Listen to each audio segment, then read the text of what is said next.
ආයුබෝවන් සුබ සන්ධ්‍යාවක්. සියලු සමීක්ෂණ වාර්තාවලින් නැවත නැවතත් තහවුරු කරන ශ්‍රී ලංකාවේ අංක 1 ප්‍රවෘත්ති ප්‍රකාශය. පැත්ත ගියත් ඇත්ත කියන හිරු සවස 6:55 ප්‍රධාන ප්‍රවෘත්ති ප්‍රකාශය සමගින් මම අනුරුද්ධ රත්නායක. මම ඉෂාරා දේවේන්ද්‍ර. මුලින්ම පුවත් සිරස්තල.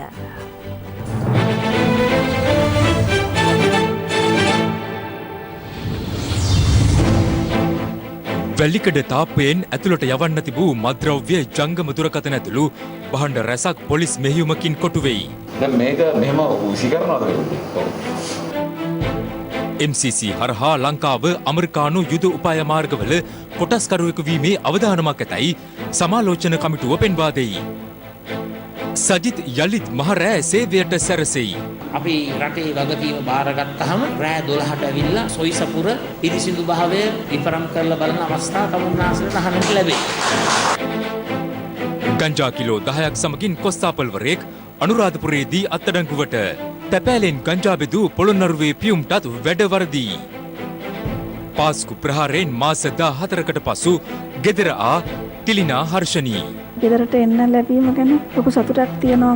දරුවන්ව දකින්න තියෙනවා. ලොකු සැනසීමක් තියෙනවා දැන්.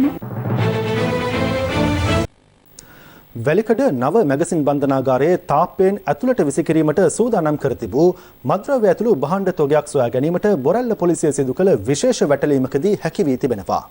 මෙම වැටලීම සිදු කර ඇත්තේ මැගසින් බන්ධනාගාරය තුළට විසිකිරීමට තැත් කර තාප්පයෙන් පිටතට වැටී තිබී පාර්සලයක් පොලිසියට හමු වීමත් සමගයි. වැලිකඩ නව මැගසින් බන්ධනාගාරයේ තාප්පය සහ බේස්ලයින් මාර්ගය අතර හිස් භූමියේ වැටී තිබූ සැකසහිත පාර්සලයක් ඊයේ පෙරවරු 8ට පමණ බන්ධනාගාර නිලධාරීන්ගේ නිරීක්ෂණයට ලක්වීමෙන් පසු ඒ පිළිබඳව පොලිසියට දැනුම් දී තිබුණා. බොරැල්ල පොලිසිය බෝම්බ නිෂ්ක්‍රියාංශය සහ පොලිස් විශේෂ කාර්ය බලකාය සමග පැමිණ එම පාර්සලය නිරීක්ෂණය කර තිබෙනවා. එම පාර්සලය තුළ පුපුරද්‍රව්‍ය ඇති බවට මතු සැකයත් සමගයි. කෙසේ වෙතත් පාර්සලය තුළ තිබී ඇත්තේ හෙරොයින් ග්‍රෑම් 10ක්, අයිස් මද්‍රව්‍ය ග්‍රෑම් 9ක්, දුම්කල ග්‍රෑම් 32ක්, ජංගම දුරකථනයක් සහ චාර්ජරයක් බව පසුව හෙළිවුණා. පෙර දින රාත්‍රියේ බේස්ලයින් මාර්ගයේ සිට මැගසින් බන්ධනාගාරයේ තාප්පයට ඉහළින් අදාළ පාර්සලය විසිකිරීමට තැත් කර ඇති බවයි පොලිසිය සඳහන් කළේ. බොරැල්ල පොලිසියේ විශේෂ විමර්ශන කණ්ඩායමක් මැගසින් බන්ධනාගාරයට අසලින් වැටී ඇති සීවලි පටුමගේ වැඩලිමක් සිදු කර තිබෙන්නේ මෙම හමුවීමත් සමගයි. එම වැටලීමෙන් මැගසින් බන්ධනාගාරය තුළට විසිකිරීමට සූදානම් කර තිබූ තවත් පාර්සල් කිහිපයක් පොලිසිය සොයාගත් අතර එම පටුමගේ පදිංචිකරුවන් සිව් දෙනෙකු අත්අඩංගුවට ගත්තා. එම පාර්සල් තුළ තිබී මාව මද්‍රව්‍ය ග්‍රෑම් 136ක්, දුම්කුඩු පැකට් 10ක්, ජංගම දුරකථන 8ක්, ජංගම දුරකථන බැටරි 119ක්, චාර්ජර් 21ක්, හෑන්ඩ් ෆ්‍රී 3ක්, පවර් බෑන්ක් 3ක්, ඖෂධ, සුවඳ විලවුන් මෙන්ම පිසින ලද ආහාරද සොයාගෙන තිබෙනවා. පොලිස් භාරයට ගත් එම භාණ්ඩ බස්නාහිර පළාත භාර ජ්‍යෙෂ්ඨ නියෝජ්‍ය පොලිස්පති දේශබන්දු තෙන්නකෝන් මහතාගේද පරීක්ෂාවට ලක් වුණේ මේ ආකාරයෙන්. මේ දුම්කුඩු සර්. මේක සර් දැන් මේගොල්ලෝ අර දැන් ෆ්ලක්ස් නැහැනේ. මේක සෙට් කරලා තියෙන සර් අර වයර් දෙක ගහලා කරන්ට් එකට ගහලා සර් මේ charge වෙන විදිහට මේකට දාන්න තමයි මේ කරලා තියෙන්නේ. ඕක ෆෝන් බැටරි. ඔව් සර් ෆෝන් බැටරි පැකට් හදලා තියෙනවා සර්. මේ තියෙන සර් මේ දුම්කොලේ වස. රුපියල් 10,000ක් වෙනවා සර් එක දුම්කොලයක්. මේ වගේ පැකට් තමයි. ඔව් පැකට් තමයි මොනවද තියෙන්නේ? අද උදේ ඕකේ තියෙන සර් මේ පොලොස් තම්බල හදලා මේක කරලා තියෙන සර්. මම ගලවලා බැලුවා. කැමරට ගන්න පොලොස්. අර උදේ සර් මේ වගේ පැකට් තමයි අපිට හම්බුනේ. දැන් මේක මෙහෙම උසි කරනවද මේක? ඔව්. සරද්ද අලුතෙන් වැටලා තිබ්බා බිම. ඔව් සාද පැල්ලක් තිබුණා සර්. දැලයි තාප්පේ අතරක් පැල්ලක් තිබ්බා සර්. දැන් මේ බැටරි යනවා කියලා කියන්නේ මේවට අදාළ ෆෝන් ඇතුලේ දිනනවා කියලා නෙවෙයිද? බන්ධනාගාර කොමසාර් ජෙනරාල් තුෂාර උපුල්දෙනිය මහතාද එම අවස්ථාවට එක් වුණා. අනිත් පැක් එකේ සර් මේ ටික තිබුණේ. ෆෝන් එකයි සර්, චාර්ජරයි කුඩු බෑග් තිබුණා සර් 10ක් විතර. ඔව් අයිසුත් තිබුණා සර්. බොරැල්ල පොලිස් ස්ථානාධිපතිතුමා විසින් වැටලීමක් සිදු කරලා තිබ්බා ඒ වතු ආශ්‍රිත නිවාස කීපය. ඒ අනුව විශාල ජංගම දුරකථන ප්‍රමාණයක්, බැටරි ප්‍රමාණයක්, මත්ද්‍රව්‍ය ප්‍රමාණයක් අත්අඩංගුවට ගැනීමට පුළුවන්කම ලැබිලා තියෙනවා. විශේෂයෙන්ම මේක ජාවාරමක් විදියට දීර්ඝ කාලයක් තිස්සේ සිදු කරලා තියෙනවා. බන්ධනාගාර වලට තාප්පෙන්ට ඉහළින් මේ ආකාරයෙන් මේ වතු ආශ්‍රිත ප්‍රදේශවලින් මේ වගේ තහනම් ද්‍රව්‍ය නේවාසිකයන්ට ලබා දීම. මේ ප්‍රදේශයේ සැකකටයුතු නිවාස කිහිපයක් පරීක්ෂා කර තිබු බොරැල්ල ස්ථානාධිපතිතුමා එහිදී සැකරුවන් 4 දෙනෙක් සමග මේ විශාල භාණ්ඩ තොගය සොයාගෙන තිබ්බා. මේ සියල්ලක්ම බන්ධනාගාරය තුළට තාප්පෙට උණු යැවීම සඳහා සූදානම් කර තිබ්බේ. බන්ධනාගාරයට ආසන්න ප්‍රදේශයේ පදිංචිකරුවන් දීර්ඝ කාලයක ඉඳලා ඉවරලා මේක කරන කටයුත්තක් බව ප්‍රශ්න කිරීම වල අනාවරණය වෙලා තිනවා. බන්ධනාගාරය තුළට මේවා යාම වැළැක්වීම සඳහා අපට පරිසරය පිළිබඳව ඉදිරියට ඉතාම ක්‍රම ක්‍රමානුකූල ආරක්ෂා වැඩපිළිවෙලක් සූදානම් කරන්න අපි බලාපොරොත්තු වෙනවා. අත්අඩංගුවටගත් සැකකරුවන් සිව් දෙනා මාලිගා කන්ද මහේස්ත්‍රාත් අධිකරණ ඉදිරිපත් කිරීමෙන් පසු දින 7ක් රඳවාගෙන ප්‍රශ්න කිරීමට නියෝගයක් ලබාගත් බව පොලිසිය සඳහන් කළා. මේ අතර මේගමුව බන්ධනාගාරයේ විවිධ දූෂණ ක්‍රියාවලට සම්බන්ධ බවට චෝදනා ලැබූ සහකාර බන්ධනාගාර අධිකාරිවරයාගේ වැඩ තහනම් කර තිබෙනවා.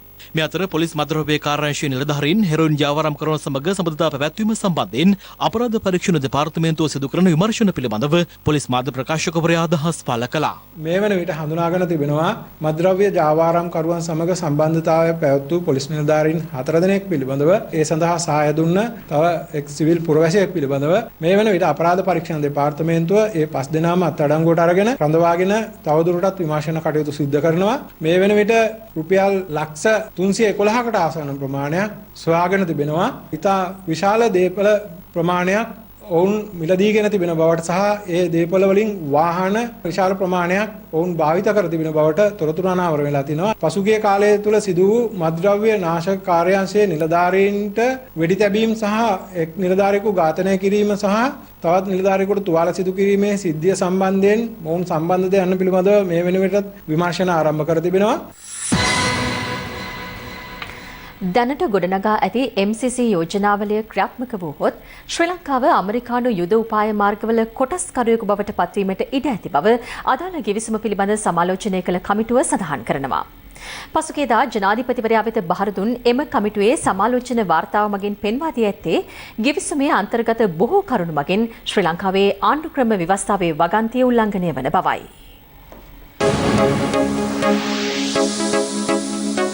දවසේ පුවත ඇමරිකාවේ මිලේනියම් චැලෙන්ජ් කෝපරේෂන් සමග පසුගිය රජය සමය අත්සන් කිරීමට යෝජිතව තිබූ MCC ගිවිසුම පිළිබඳ සමාලෝචනය කිරීම සඳහා ජනාධිපතිවරයා සිව් පුද්ගල කමිටුවක් පත් කළ අතර එහි අවසන් වාර්තාව පසුගියදා අග්‍රාමාත්‍යවරයාට සහ ජනාධිපතිවරයාට බහර දුන්නා. අදාළ වාර්තාව මගින් එම කමිටුව සඳහන් කර ඇත්තේ 2015 පසු MCC යෝජනාව පිළිබඳ ශ්‍රී ලාංකික සම්බන්ධීකරණය සිදු කර ඇත්තේ මෙරට අග්‍රාමාත්‍ය කාර්යාලයේ පිහිටුවා ගැනුණු කාර්යාලයක් හරහා බවයි.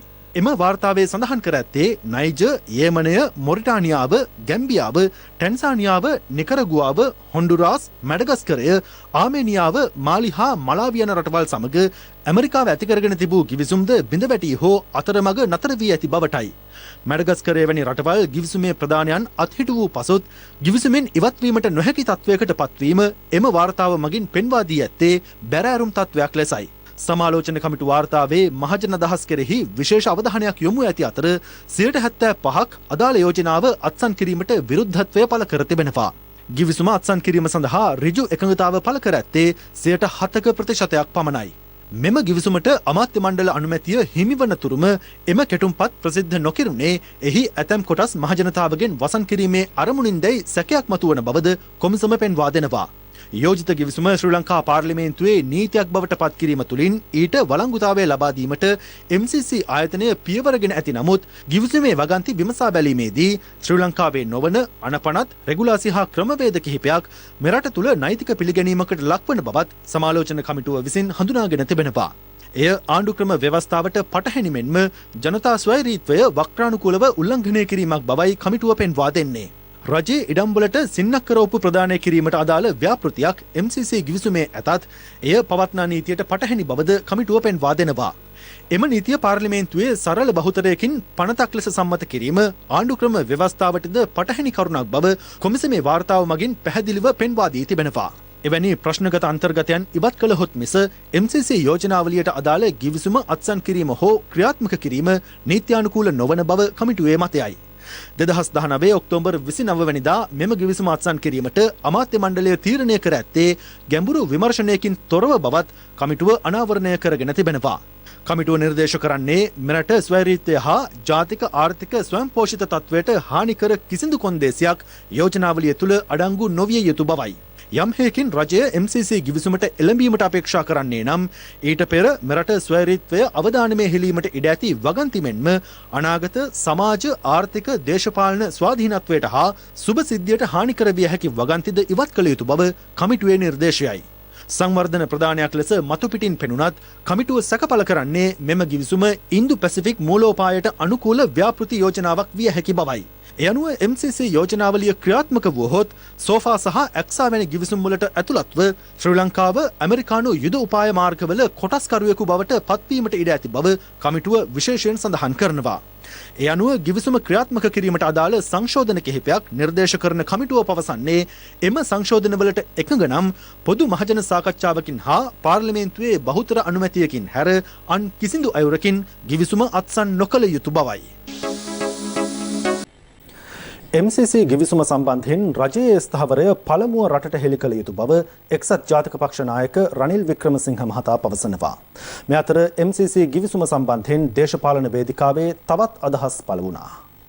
ඇමරිකාවේ තානාපති කාර්යාලය කියලා තියෙන අපි කිව්ව එක තාම ඇමරිකාවෙන් මුදල් ලැබුණ නැහැ කියලා. මුදල් ලැබුණොත් නේ වංචාව කියන මට පේන හැටියට මේ වාර්තාව නුගුණ වටිනාකමක් නැති වාර්තාවක්. මට පේන්නේ මේක ඇත්ත වශයෙන්ම අර MIT ගත්තේ හොර උපාධි සාතිකයක් වගේ. ආණ්ඩුව කෙලින් කියන්න MCC ගිවිසුම අනුමත කරනවද නැද්ද කියලා. මොකද්ද ඒගොල්ලෝ ඇමරිකන් ආණ්ඩුවට මෙතෙක් වෙනකොට කියලා තියෙන පිළිතුර. එච්චර අපිට කියන්න ඕනේ. ඊට ඊට පස්සේ මම කියන්නේ. මේ රාජ්‍ය තාන්ත්‍රිකයන් සමග සාකච්ඡා වුණ පමණට හැමෝම පමණට සාමාන්‍ය කර්චි කෝල් එකක් ලබා දීපු පමණට එතනින් එහාට දෙයක් වුණා කියලා කලබල විය යුතු නැහැ. හේතු සාගත උත්තර දෙන්න එපා. මොකෝ ඒ කාලේ කිව්වේ මේක මෙන්න මෙතනින් සමහර ලාකට තාප්පයක් දාලා වෙන් කරાવી රටවල් ආක්‍රමණය කරાવી. දැන් ඒ මවපු බෙල්ලා දැන් පොඩි මීපැටියෙක් වෙලාද මිලේනියම් චැලෙන්ජ් කෝපරේෂන් ගිවිසුම් හොරට අත්සන් කරලා ගිවිසුම් දෙකක් දැන් තමයි ඒව එළියට එන්නේ. කැබිනට් එක දන්නේ නැහැ, ජනාධිපති දන්නේ නැහැ, මහජනයා දන්නේ නැහැ, පාර්ලිමේන්තුව දන්නේ නැහැ. හොරට අත්සන් කරලා ඒක ඇත්ත. ඒක සමහර ගිවිසුම් අත්සන් කරා ඒගොල්ලෝ. සල්ලිත් තරම් තියෙන ඒගොල්ලෝ.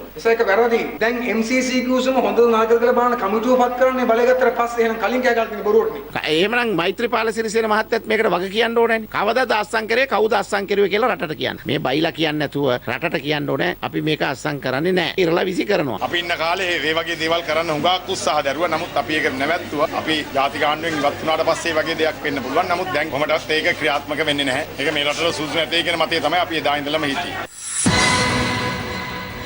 2011 වසරේ පැවති ක්‍රිකට් ලෝක කුසලාන අවසන් මහා තරගයේදී තරග පාවාදීම් සම්බන්ධයෙන් සිදු කළ අනාවරණය පිළිබඳව ජාත්‍යන්තර ක්‍රිකට් කවුන්සිලේ දූෂණ මර්දන ඒකකයේ ප්‍රධානියා හිටපු ක්‍රීඩා අමාත්‍ය මහින්දානන්ද අලුත්ගමගේ මහතාගෙන් කරුණු විමසා තිබෙනවා.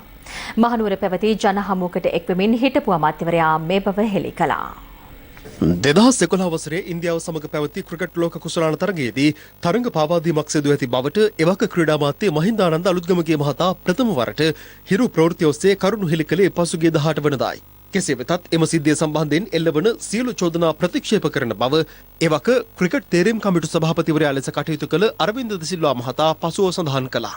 මේ අතර තරඟ පාවාදීම සම්බන්ධයෙන් තමන් සිදු කළ අනාවරණය පිළිබඳව ජාත්‍යන්තර ක්‍රිකට් කවුන්සිලේ දූෂණ මර්දන ඒකකයේ ප්‍රධානියා තමන්ගෙන් ඊයේ දිනේ තොරතුරු විමසූ බව හිටපු අමාත්‍ය මහින්දානන්ද අලුත්ගමගේ මහතා සඳහන් කළා. මම පසුගියදා පොලිස් විශේෂ විමර්ශන ඒකකයට මම අවශ්‍ය සියලු තොරතුරු ලබා දුන්නා. මට ඊයේ රාත්‍රී කතා කරා ජාත්‍යන්තර ක්‍රිකට් කවුන්සිලේ ඇන්ටි කරප්ෂන් යුනිට් එකේ ප්‍රධානියා.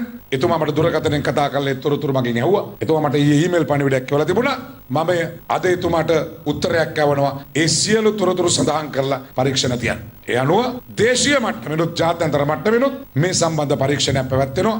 මේ අතර 2011 ලෝක කුසලාන ක්‍රිකට් තරගාවලියට එක් වූ ශ්‍රී ලංකා සංචිතයේ තොරතුරු මෙන්ම පසුව අවසන් මහා තරගයට කැඳ වූ ක්‍රීඩකයන්ගේ තොරතුරුද සිද්ධිය සම්බන්ධයෙන් විමර්ශනය කරන නිලධාරීන් විසින් ක්‍රිකට් ආයතනයෙන් ලබාගෙන තිබෙනවා. එවක ශ්‍රී ලංකා තේරීම් කමිටු සභාපතිවරයා ලෙස කටයුතු කළ අරවින්ද ද සිල්වාගෙන් සහ 2011 ලෝක කුසලානයේ ක්‍රීඩා කළ ක්‍රීඩකයන්ගෙන් සහ කාර්ය මණ්ඩලයෙන් එළඹෙන සතියේදී කරුණු විමසීමට නියමිතයි. දරුණු වසංගත තත්ත්වයක් හමුවේ වුවද සෑම රටකම ළමා අයිතිවාසිකම් සුරැකීමට හා ප්‍රතිලාභ සැලසීමට සංවර්ධනය වෙමින් පවතින රටවලට ගෝලීය ප්‍රජාව සහාය විය යුතු බව අග්‍රාමාත්‍ය මහින්ද රාජපක්ෂ මහතා පවසනවා. ශ්‍රී ලංකා විද්වත් වෘත්තිකයින්ගේ සංවිධානයේ 33 වැනි වාර්ෂික සැසිවාරය අන්තර්ජාල තාක්ෂණය ඔස්සේ අමතමින් අග්‍රාමාත්‍යවරයා මේ බව සඳහන් කළා. As the IMF managing director has already said, ජාත්‍යන්තර මූල්‍ය අරමුදලේ කළමනාකර අධ්‍යක්ෂවරයා ප්‍රකාශ කර තිබෙනවා මේ කොවිඩ් වසංගත තත්ත්වයෙන් ඇතිවුණු ගෝලීය ආර්ථික අර්බුදයෙන් ගොඩ ඒමට නම් සුවිශේෂී ක්‍රියාමාර්ග ගැනීමට සිදු වනු ඇති බව. අපේ රජයත් මේ මොහොතේ බොහෝ ගැටලුවට මුහුණ දෙන බව රහසක් නෙවෙයි. ආදායම් වැඩි කර ගැනීම, අපනයන ඉහළ දැමීම, ණයවාරික ගෙවීම් ඇතුළු ගෙවීම් ඒ අතර වනවා. මේ වගේ ගැටලු විසඳා ගැනීමට ගෝලීය ප්‍රජාව ඉදිරියට පැමිණිය යුතුයි සංවර්ධනය වෙමින් පවතින රටවලට සහාය වීම සඳහා. ජාත්‍යන්තර මූල්‍ය අරමුදලට සහ ලෝක බැංකුවට හැකිනම් මේ අවස්ථාවේ සංවර්ධනය වෙමින් පවතින රටවල ණයවාරික ගෙවීම වසර 2ක් වැනි කාලයකට අත්විඳීමට එය මේ ආර්ථික අර්බුදයෙන් ගොඩේමට පිටිවහලක් වෙයි. ගෝඨාභය රාජපක්ෂ ජනාධිපතිවරයා මේ වන පිටත් සියලු බලධාරීන්ට දැනුම් දී තිබෙන්නේ රටේ ආර්ථිකය නගා සිටුවීම සඳහා සාම්ප්‍රදායික රාමුවෙන් බැහැරව සිතා කටයුතු කරන ලෙස. ඒ තමයි වෘත්තිකයන්ට දැන් තිබෙන අභියෝගය. This is now the major challenge that is before the professionals of our country. මේ අතර අග්‍රාමාත්‍යවරයා එක්සත් ජාතීන්ගේ සහ යුනිසෙෆ් සංවිධානයේ නියෝජිතයින් පිරිසක් සමග ඊයේ සාකච්ඡාවක නිරත වී තිබෙනවා. එහිදී අග්‍රාමාත්‍යවරයා යලි අවධානය යොමු කර ඇත්තේ ජාත්‍යන්තර මූල්‍ය සංවිධාන මගින් සංවර්ධනය වෙමින් පවතින රටවලට ණය සහන ලබා දීම පිළිබඳවයි. කොවිඩ් අර්බුදය හමුවේ ශ්‍රී ලංකා රජය දක්වූ ප්‍රතිචාරය ඉතා විශිෂ්ට බව මෙහිදී එක්සත් ජාතීන්ගේ නියෝජිතයින් අග්‍රාමාත්‍යවරයාට දැනුම් දී තිබෙනවා. මේ අතර අග්‍රාමාත්‍යවරයා සහ ලංකා බැංකු සේවක සංගමය අතර පැවති සාකච්ඡාවකදී අග්‍රාමාත්‍යවරයා ප්‍රකාශ කර ඇත්තේ පසුගිය යහපාලන රජයේ සමයේ රාජ්‍ය බැංකුවල සිදු වූ මූල්‍ය අක්‍රමිකතා සොයා බැලීම සඳහා කඩිනමින් කොමිසමක් පත් කරන බවයි. එමෙන්ම රාජ්‍ය බැංකුවල පවතින ඉහළ කළමනාකාරීත්වයේ පරිපාලන ගැටලු සම්බන්ධයෙන්ද ලංකා බැංකු සේවක සංගමය අග්‍රාමාත්‍යවරයාගේ අවධානයට යොමු කළ අතර ඒ සම්බන්ධයෙන් මැදිහත්ව කටයුතු කරන ලෙස අග්‍රාමාත්‍යවරයා මුදල් අමාත්‍යාංශ ලේකම්වරයාට උපදෙස් දී තිබෙනවා. මේ අතර සිනමා ක්ෂේත්‍රයේ ගැටලු පිළිබඳ සාකච්ඡාවක්ද අග්‍රාමාත්‍යවරයාගේ ප්‍රධානත්වයෙන් පැවැත්වුණා. මහින්ද රාජපක්ෂ මහතා ජනාධිපතිවරයාව සිටි සමයේ කලාකරුවන්ට දුන් බදු සහන පසුගිය රජය ඉවත් කිරීම හේතුවෙන් Taman ගැටලු රැසකට මුහුණ දුන් බව පෙන්වා දුන් කලාකරුවන් ඉල්ලා සිටියේ එම බදු සහන යලි ලබා දෙන ලෙසයි. එන බජට් එකට දාන්න පුළුවන් සහන ටික දාලා දෙන්න පුළුවන් සහන මොනවද කියන එක දැන් තියෙන ආර්ථික තත්ත්වයේ සලකලා බලලා අපිට දෙන්න පුළුවන් සහන අපි ලබා දෙන්න. වැඩි සහන ප්‍රයෝජනෙ ගන්න ඕන. සහනයක් දුන්නට වැඩක් නැහැ. සහනය ප්‍රයෝජනයක් ගන්න නැත්තම්. මධ්‍යම රාත්‍රියේ මෙන්ම අලුයම් කාලයේ පවා Taman ජනතා සේවයට කැපවන බව සමගි ජන බලවේගයේ නායක සජිත් ප්‍රේමදාස මහතා පවසනවා. ඔහු මේ බව සඳහන් කළේ මොරටුව සොයිසාපුර ප්‍රදේශයේ පැවති ජනහමුවකදී අදහස් දක්වමින්. දැන් අද දේශපාලනේ මොකක්ද තියෙන්නේ? වන්දි බට්ටයෝ හැටියට කටයුතු කරොත් ඉහළම තනතුරු ටික ලැබෙනවා. ලොක්ක වෙනුවෙන් කුලියට කහින්නට ගියොත් ඊටත් වැඩිය ඉහළ තනතුරු ලැබෙනවා. ඒ වගේම නායක කාරකාදීන් සාත්තු සප්පායම් කරන්නට ගියොත් සුපිරිම තනතුරු ටික ලැබෙනවා. දේශපාලන සංස්කෘතියේ අපි ප්‍රමුඛ ස්ථානය දෙන්නට ඕන වැඩවලට, සංවර්ධනයට, ප්‍රතිඵලවලට. ඒ වගේම රටේ සංවර්ධනය. පස්වෙනිද ජයග්‍රහණයෙන් පසුව අපි රටේ වගකීම බාරගත්තාම තමුන්නාසලට අහන්නට ලැබෙයි රෑ 12ට ඇවිල්ලා සොයිසපුර පිරිසිදු භාවය විපරම් කරලා බලන අවස්ථා තමුන්නාසලට අහන්නට ලැබෙයි. ඒ වගේම උදේ පාන්දර 3-4ට ඇවිල්ලා තවත් ප්‍රදේශවල පෙර දැනුම් දීමකින් තොරව හරියාකාරව රාජකාරී සිදු වෙනවද නැද්ද කියන එක තමුන්නාසලට ඉදිරියට දැනේ. රාජිත සේනාරත්න හිටපු මන්ත්‍රීවරයා සෞඛ්‍ය අමාත්‍යවරයාව සිටි සමයේ කල් ඉක්ුත් වූ ඖෂධ ආනයනය කර දින වෙනස් කරමින් සෞඛ්‍ය අමාත්‍යාංශයට විකුණා ඇති බව හිටපු පාර්ලිමේන්තු මන්ත්‍රී විජේදාස රාජපක්ෂ මහතා පවසනවා. කොළඹදී පැවති උත්සවයකට එක් වෙමින් ඔහු යහපාලන ආණ්ඩුව පිළිබඳ තවත් අදහස් පළ කළා. රාජිත සේනාරත්න කියන්නේ මම අවුරුද්දක් තිස්සේ අධිකරණේ නඩු කියලා එළියට දාපු මිනිහෙක්. මොකද්ද කරපු වරද? පිට රටින් ගේනවා කල්පැනපු බේත් දුන්නම ලෙඩා මැරෙනවා. හැබැයි අපේ දන්ත වෛද්‍ය මන්ත්‍රීතුමා මෙහෙ ගෙනල්ලා ලේබල් එක ගලවලා තව අවුරුදු 2ක් ඉස්සරහට ලේබල් එකක් ගලවලා කාටද විකුණන්නේ? සෞඛ්‍ය අමාත්‍යාංශයට. දැන් අපි UNP ආණ්ඩුවත් එක්ක එකතු වෙලා ආණ්ඩුවක් හැදුවේ කලින් ආණ්ඩුවේ හොරු ඉන්නවයි කියලානේ. හැබැයි අපි හදපු යහපාලන ආණ්ඩුවේ අපි කැබිනට් එකට යනකොට අපි ඉස්සරහා අර එදා මහින්ද රාජපක්ෂ මහත්තයයි ආණ්ඩුවයි දෙකම විනාශ කරපු ලංකාවේ අංකකයේ දූෂිතයෝ ටික රාජිතද පාටලීද රිෂාඩ් ඔක්කොම ඉන්න අපේ ඉස්සරහා බේලි. රනිල්ට මලිට්ට සාගලට අකිලට සජිත් ඔක්කොටම ඕන හදිසි පණතක් තියෙනවා. මේක 50 වතාවකට වැඩිව මං කොමේ ගෙවන්න එපා. ඊට පස්සේ මංගලයි ආචාර්ය හර්ෂද සිල්ලායි අරගෙන එනවා මෙන්න විදේශ කටයුතු අමාත්‍යාංශය. මොකද්ද පනත? සමලිංගික සේවනයේ නීතිගත කිරීමේ පනත. මේ පනත එනකන් අපිට මුකුත්ම කරගන්න බෑ කියලා ලොකු අඳුනාවක් තිබුණා. එක්සත් ජාතික පක්ෂයටයි ජනතා විමුක්ති පෙරමුණටයි න්‍යාය පත්‍ර දෙකක් තිබුණයි කියලා කවුරු හරි ජනතා විමුක්ති පෙරමුණේ මිනිහෙක් කියනවනම් මම අභියෝග කරනවා ඒක එහෙම නෙවෙයි කියලා ඔප්පු කරන්න මම ලෑස්ති. රට පාවා දෙන හැම කිවිසුමකම JVP එක හිටියා. උණුසුම් වන දේශපාලන වේදිකාවේ පක්ෂ විපක්ෂ දේශපාලනඥයින් පළ කළ අදහස් කිහිපයක් දැන්. සජිත් ප්‍රේමදාස මහත්තයා ටෙලිෆෝන් එක සාප්පිය දාගෙන ඇවිල්ලා කිව්වා ඔරලෝසුවට ඡන්ද දෙන්න කියලා. තමන්ගේ ලකුණුවත් හඳුනා ගන්න බැරි නායකයෙක් කියන තත්ත්වයට තුමා වැටෙනවා. තානාන්ත අවස්ථාවකත් මාකට කරන්න පුළුවන් ලකුණක්. ගෙවල් 10කට එක පොඩි එකෙක් දාගන්න. අවුරුදු 12ට අඩු. කෝට්ටක් මෙහෙම අරගෙන බුරුම් ගාන නිකන් අර පදින්නේ පොඩි එකාට කියන ක්‍රීන් ක්‍රීන් ක්‍රීන් ක්‍රීන් ගග දුවන්න කියලා. මේ රටේ ජනතාව දුරකථනත් විසන්ධි කරයි මේ සමගි ජන බලවේගයේ දුරකථනයට කරන අපහාසයත් එක්ක. ඒ හින්දා ඉස්සරහට ජෝතිපාල මහත්තයාගේ සින්දුව එයාලගේ වේදිකාවේ දැම්මොත් අපි පුදුම වෙන්නේ නැහැ. එක්සත් ජාතික පක්ෂය හා ටෙලිෆෝන් එක අතර කිසිම වෙනසක් නැහැ. නමුත් ඔරිජිනල් බඩුව තියෙන්නේ මෙතන. අංකුර වලට ගහන්න යන්න එපා. අපි කියන කිසිම ඩීල් එකක් නැහැ රාජපක්ෂවරුන් සමග. අපි එකතු වෙන්නෙත් නැහැ. එතුමාගේ පැටිකිරිය ගැන හොඳට දන්නවනේ. මහින්දත් එක්ක අවුරුදු 10ක් ඉඳලා දැන් එනවා අපිට එනවා බද කියන්නේ. ඉතින් අපි ආණ්ඩුව වරන් දෙනවා. මේගොල්ලෝ තියාගෙන නැත්නම් අපි බලද ආයිත් අපි රනිල් වික්‍රමසිංහත් එක්ක ආණ්ඩුව හදන්න සූදානම් නැහැ. උඩරට මොකද්ද? උරුම ඇමති නේද කිරියල්ල මහත්තයා. උඩරට උරුමේ නේ උඩරට කරුමේ. තිබ්බ සියල්ල වික්කා. අද ඔබට කියන්න මහනුවර දුරකථනයයි අලියයි දෙකම එක්ක වුණා. මන්ත්‍රී ආසන 3ක් ගන්න බෑ. මේ රට විනාශ වීමට වග කියන්න ඕනකම තියෙන රනිල් මහත්තයාගේ ආණ්ඩුවේ අය නම් කලින් ආණ්ඩුවේ ජනාධිපති කවුද? මෛත්‍රීපාල මහත්තයන්. එතුමා ඡන්ද ඉල්ලනවා මහින්ද මහත්තයත් එක්කෙන් පොළොන්නරුවේ. එතුමාත් දිනුවොත් ඇමරිකාවක් ගන්න වෙයි නේද? සන්දානේ කිසිම තැනක කියලා නැහැ. ඒගොල්ලන්ට ඇමතිකම් දෙන්න ඒගොල්ලන්ට තනතුරු දෙනවයි කියලා. මෛත්‍රීපාල කියන්නේ සත පහකට විශ්වාස කරන්න බැරි විදිහේ. මෛත්‍රීට ගෑවිච්ච කෙනෙකුට ඡන්ද දෙන්න. ගෝඨාභය මහත්තයා කරේ හැමදේම තිබ්බට හරියනවද? අපි එතුමාට බලය දුන්නොත් තමයි මේ රට වෙනස් කරන්න පුළුවන්කම තියෙන්නේ. එහෙනම් අපි හැමෝම එකතු වෙන්න ඕනේ තුනෙන් දෙකේ බලයක් ගන්න. එක්සත් ජාතික පක්ෂයේ අති විශාල පිරිසක් දැන් අපිත් එක්ක අත්වල බෙදන් තියෙනවා. මේ වෙලාවේ අලියට ඡන්ද දෙන කවුරු හරි එක්කෙනෙක් ඉන්නවනම් එයා මහින්ද මහත්තයාට උදව් කරන කෙනෙක් හැටියට තමයි මට නම් තියෙන්නේ. ඊයේ පිටත් මහින්ද මහත්තයා කියලා තියෙනවා. දැන් අපිට බෞද්ධරේ ගන්නත් ප්‍රශ්නයක් නැහැ. අපිට රනිල් මහත්තයාගේ නා හැරිය එකතු කරගන්න පුළුවන්. මේ මහගෙදර එළියට ගිහිල්ලා ওই කුඩි ගෙදරේ මේ විවේචනය කරන එක විතරයි තියෙන්නේ. ඉරමණයක් එංගලන්තේ ගියත් කහන්න පුළුවන් අනේ පොල්නේ. අන්න ඒ වගේ අද හැකියාවට දර්ශනයක් ඉදිරිපත් කරන බැරි තත්ත්වයකට තමයි වෙලා තියෙන්නේ. එක්සත් ජාතික පක්ෂේ ගොල්ලන්ට කිසි ප්‍රශ්නයක් නැත්තම් ඡන්ද කරන එකයි තියෙන්නේ. අපි සමගි ජන බලවේගයේ හැටියට සජිත් ප්‍රේමදාස මහත්තයාගේ නායකත්වයෙන් අපි මේ මැතිවරණය ජයග්‍රහණය කරනවා. ඇත්තටම පාර්ලිමේන්තු විපක්ෂ නායකකම හැල්ලුවට ලක් කරපු විපක්ෂ නායකවරයෙක් විදියට තමයි සජිත් ප්‍රේමදාස මහත්මයා ඉතිහාසගත වෙලා තිබෙන්නේ. ඒ පාර්ලිමේන්තුව තව කාලයක් තිබ්බනම් එහෙම മന്ത്രിවරු හැටියට අපිටත් එපා වෙනවා. මංගල සමරවීරගේ දේශපාලන නික්මයාම පිළිපිය නොහැකි හිස්තැන කොම්රේඩ් සුනිල් හඳුන්නේ. දැන් කොහොමද මේ තියෙන සහවාස? අර මලිට ගහනකොට චන්දරාට ඇවෙනවා වගේ මංගල යනකොට සුනිල් හඳුන්නේ පිටෑනවා.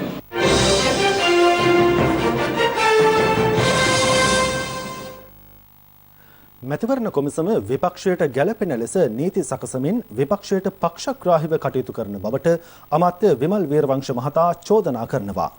වවුනියාව නන්දිමිත්‍රග්‍රම ප්‍රදේශයේ පැවති ජනහමුවකට එක්වෙමින් ඔහු මේ බව සඳහන් කළා.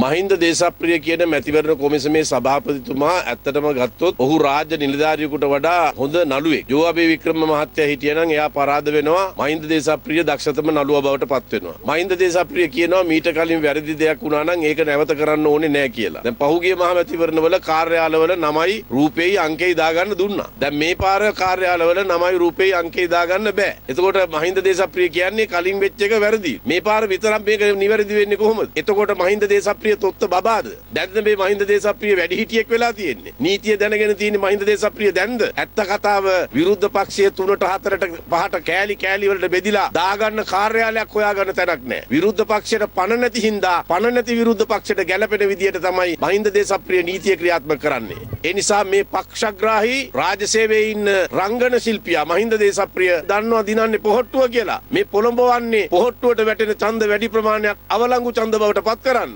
කතිර ගහද්දි වරද්ද ගන්න තත්ත්වයකට මිනිස්සු පත් කරන්න. ඒක තමයි මහින්ද දේශප්‍රිය ඇතුළු ඔය තුන් කට්ටුවේ කුමන්ත්‍රණය. මේ රටේ පරමාධිපත්‍ය බලයේ හිමි මහජනතාව ඔය කොමිසම වටලලා හරි ඔය තක්කඩි ස්ථාවරේ පරාජයට පත් කරන්න ඕන.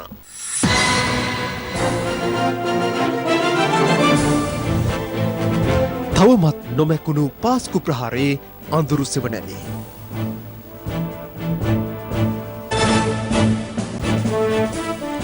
කටුනායක ගුවන්තොටුපොළ යළි විවෘත කිරීම මගින් COVID-19 වෛරසය මෙරටට පැමිණීමේ අවදානමක් ඇති බව සෞඛ්‍ය සේවා අධ්‍යක්ෂ ජෙනරාල් විශේෂඥ වෛද්‍ය අනිල් ජාසිංහ මහතා පවසනවා. ඔහු වැඩිදුරටත් සඳහන් කළේ අප්‍රේල් 25 වැනිදා සිට මේ දක්වා සමාජය තුළින් රෝගීන් වාර්තා වී නොමැති පසුබිමක වුවත් සෞඛ්‍ය මාර්ගෝපදේශ දැඩි ලෙස අනුගමනය කළ යුතු බවයි. මේ අතර මුව ආවරණ නොමැතිව සෞඛ්‍ය මාර්ගෝපදේශ උල්ලංඝනය කරමින් ප්‍රසිද්ධ ස්ථානවල හැසිරෙන පුද්ගලයින්ට අවවාද කර ඔවුන්ගේ තොරතුරු ලබා ගන්නා ලෙස වැඩ බලන පොලිස්පතිවරයා සියලු පොලිස් ස්ථානවලට උපදෙස් ලබා දී තිබෙනවා.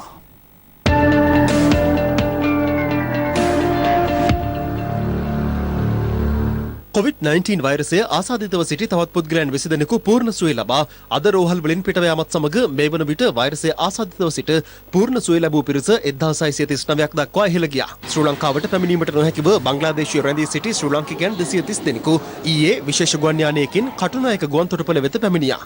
එම පිරිස ගුවන්තොටුපළ පරිශ්‍රයේදීම PCR පරීක්ෂණ සඳහා යොමු කළේ මෙලෙසින්. කෙසේ වෙතත් ඉන් පුද්ගලයන් 19 දෙනෙකුට වෛරසය ආසාදනය වී ඇති බවට තහවුරු වීමත් සමග වෛරසය ආසාදිතයන් සංඛ්‍යාව 2033ක් දක්වා ඉහළ ගියා. ඒ අනුව තවදුරටත් වෛරසය ආසාදිතව රෝහල්ගතව ප්‍රතිකාර ලබන්නේ පුද්ගලයන් 383ක් පමණක් වීමද විශේෂත්වයක්. මේ COVID-19 වසංගත කාලය අවසානයත් එක්ක අපි මාර්ගෝපදේශ 46ක් රටට හඳුන්වා දුන්නා. අපට පෙනී යනවා ජනතාව මේ කාරණා ගැන එතරම් සැලකිල්ල නොදක්වා කටයුතු කිරීම. මේ සැලු වීම තුල ගැටලුව වන්නේ නැවත වතාවක් අපි රට විවෘත කරනකොට ගුවන්තොටුපළ විවෘත කරන විට නැවත වෛරසය රටට ඇතුල් වීමේ අවදානම තුල අපිට තියෙන ප්‍රධානම අවිය තමයි නැවතත් ඒ වෛරසය සමාජ සම්ප්‍රේෂණයක් බව දක්වා වළක්වා ගැනීම සඳහා සමස්ත ජනතාව විසින් මේ කියන චර්යාත්මක වෙනස දිගටම පවත්වා ගැනීම. මේ අතර යුද හමුදාපති ලොතිනන්ට් ජෙනරාල් ශාවේන්ද්‍ර සිල්වා මහතා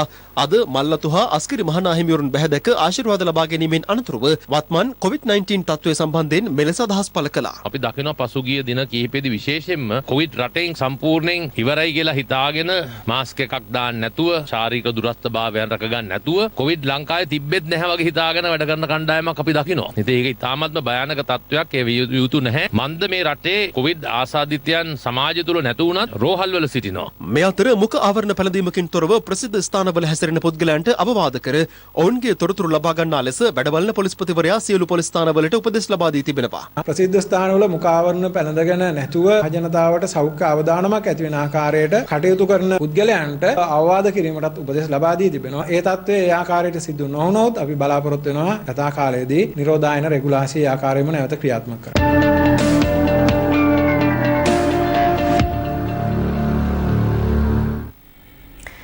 මීට මාස 14කට පමණ එපිට සිදු වූ පාස්කුරිදා බෝම්බ ප්‍රහාරය තවමත් ලක්වාසීන්ගේ මෙන්ම ලෝවාසීන්ගේත් හදවත් තුළ දෝංකාර දෙන ඛේදවාචකයක්. 2019 වසරේ අප්‍රේල් 21 වෙනිදා නිවසින් පිටව ගොස් පාස්කුරිදා දේවමෙහෙට සහභාගී වූ තිදරු මවක් මාස 14කුත් දින දෙකකට පසු නිවසට පැමිණෙන්නේ එකී ඛේදවාචකයේ තවත් අමිහිරි මතක රැසක් සමගින්. මේ ඇය සහ ඇයගේ සමීපතමයන් අවදි කළ ඒ අඳුරු මතකයයි. එදා මමයි මගේ ආච්චි අම්මයි ලොකු මල්ලි පොඩි මල්ලි ගියා පූජාවට. එලෙස ඔවුන් දේවාශිර්වාදය ලබා ගැනීම පිණිස ගොස් තිබුණේ කටුවපිටිය දේවස්ථානය වෙතයි. නමුත් ඒ අතරතුර යක්ෂයාගේ හෝරාව කිසිවෙකුටත් නොදැනීම උදා වී තිබුණා. ලොකු සද්දයක් ඇහුණා. ඒ වෙලේ මගේ අම්මයි ලොකු මල්ලි පෙවුන්නේ නැහැ. මාවත් මගේ මිනිබිරියවත් බිම වැටුණා. මං ඊළඟට ගියේ පුංචි බබාව ගන්න. ඊට පස්සේ දෙවනුව බැලුවේ අනිත් පුතාව. ඒ පුතාව මං ගන්නවත් එක්ක මට දැනුණ සම්පූර්ණයෙන්ම අප්‍රාණිකයි කියන එක ඊළඟට මගේ දුව බැලුවා. දිවි හැරගිය සිය ගණනක් දෙනා අතරින් සිය දියණියගේ පණ ගැහෙන ආකාරය ඇය හඳුනා ගන්නවා. ඇහැක් ලේ රත් වෙලා එළියට බහැලා තිනවා. එයාට සිහිය තියෙනවා. අම්මා කෑ ගහලා ස්පිරිතාලට ත්‍රිවිල් එකක මාව අරන් ආවා. මාව රාගමට ගෙනියන අතරතුරදී මට සිහිය නැති වෙලා තිබ්බා. එලෙස රෝහල්ගත වන තිලිනා හර්ෂණී යලි නිවසට පැමිණෙන්නේ වසරකුත් මාස 2කට සහ දින 2කට පසුයි. ඒ පාස්කු ප්‍රහාරයෙන් තුවාල ලබා රෝහල්ගතව සිට නිවසට පැමිණි අවසන් තැනැත්තිය ලෙසයි. කෙසේ වෙතත් ඇය තවමත් ඒ අමානුෂික ප්‍රහාරයේ ක්‍රූරත්වයෙන් පීඩා විඳිනවා. මගේ බරපතල හානිලා තිබි සුසුම්නාවට ඊට අමතරව වම් ඇහැ සම්පූර්ණයෙන්ම මගේ අයින් කරලා තියෙන්නේ. ඉනින් පහළ මගේ පණ නැහැ. ඒ වගේම අත්වල ඇඟිලි හසුරවන්න අමාරුයි. ගිලන් වූදා පටන් Tamanගේ දුක සැප සොයා බැලූ බොහෝ දෙනා ගැන ඔවුන් සිහිපත් කරන්නේ ස්තුතිපූර්වකවයි. මේ තතරපත් වෙච්ච දවසේ ඉඳන් කාදිනල්තුමා තමයි අපිට හැමදේම කරේ. බිෂොප් හවුස් එක කරා තමයි දැන්වත් මෙයාගේ වෛද්‍ය ප්‍රතිකාරවලට සියලුම වියදම් දරන්නේ. කාඩිනල්තුමා ඇවිල්ලා මෙහි පිට දෙවියෙක්. අපේ පල්ලිය සමහරට බෞද්ධ අයත් හිටියා. කතෝලික අය විතරක් නෙමෙයි. ඒත් එයා මොකක්ද ආගම කියන එක දේවත් බලන්නේ නැතුව තමයි ඒ හැම කෙනෙක්ටම උදව් කරේ. මේ විදියට දෙමව්පියන්ගේ මානසික මට්ටම, අපේ මානසික මට්ටම, ඒ වගේ මේ ගමේ මිනිස්සුන්ගේ මානසික මට්ටම ඒ විදියට පවත්වාගෙන යන්න ලොකු හේතුවක් උනේ කාඩිනල්තුමා. මොකද උන්වහන්සේගේ වචනෙට විශේෂයෙන් කතෝලික ජනතාව හිස නම්නවා. නැත්තම් ලොකු ලේවිලක් වෙන තිබ්බා මේ රට. දැන් තවත් දේශීය පුවත් කිහිපයක් සමගින් රටවටා හිරු. රටවටා හිරු. සමගි ජන බලවේගයේ නායක සජිත් ප්‍රේමදාස මහතා අද කොළඹ අග්‍රාධිපති අතිඋතුම් මැල්කම් කාදිනල් රංජිත් හිමිපාණන් බැහැදුටු අතර එම අවස්ථාවට පසුගියදා කාදිනල් හිමියන් සම්බන්ධයෙන් ආందోලනාත්මක ප්‍රකාශයක් සිදු කළ හරින් ප්‍රනාන්දු හිටපු මන්ත්‍රීවරයාද එක්ව සිටියා. රාජකාරී නිලැඳුමෙන් කලක් තිස්සේ ගංජා ජාවාරමක නිරත වූ අනුරාධපුර පොලිස් ස්ථානයට අනුයුක්තව සේවය කළ පොලිස් කොස්තාපල්වරයෙකු ගංජා කිලෝග්‍රෑම් 10ක් සමග අත්අඩංගුවට ගෙන තිබෙනවා. පොළොන්නරුව පරාක්‍රම සමුද්‍රය උපතපැල් කාර්යාලයට අනුයුක්තව සේවය කරන ලියුම් බෙදන්නෙකු රාජකාරී වේලාව තුළ නිල ඇඳුමෙන් ගංජා අලෙවි කරන බවට පොළොන්නරුව අපරාධ විමර්ශන අංශයට ලැබුණු තොරතුරක් මත උපාය දූතයෙකු යොදවා කළ වැටලීමකදී ගංජා පැකට් 100කට ආසන්න ප්‍රමාණයක් සමග අත්අඩංගුවට ගෙන තිබෙනවා. මොරටුව ලුණාව විරලාරක්ෂිතව ජීවත් වන ජනතාවගේ නිවෙස් තුළට මුහුදුරල පැමිණීම හේතුවෙන් ජීවිත අවදානමක් මතුව තිබෙනවා. එම ජනතාව ඉල්ලා සිටින්නේ කඩිනමින් තමන්ට ආරක්ෂිත නිවෙස් ලබා දෙන ලෙසයි. ඊයේ උළුව පරිප්පැතිලිය මේ පරිප්පැතිලිය පෙරලෙන්න ගැහුවා දෝරයක්. ඉතින් අපිට කන්න තියනවාද? සමගින් සමුගන්නටයි මේ සූදානම. පැත්ත නොගත් ඇත්ත දැනගැනීමේ අයිතිය තවදුරටත් තහවුරු කර ගන්නට ඔබේ ජංගම දුරකථන ජාලය අනුව තිරේ දිස්සන පරිදි හිරු ප්‍රවෘත්ති SMS සේවාව සක්‍රිය කර ගන්න. යලිත් හමුවෙමු රාත්‍රියේ 9:55ට. ආයුබෝවන්.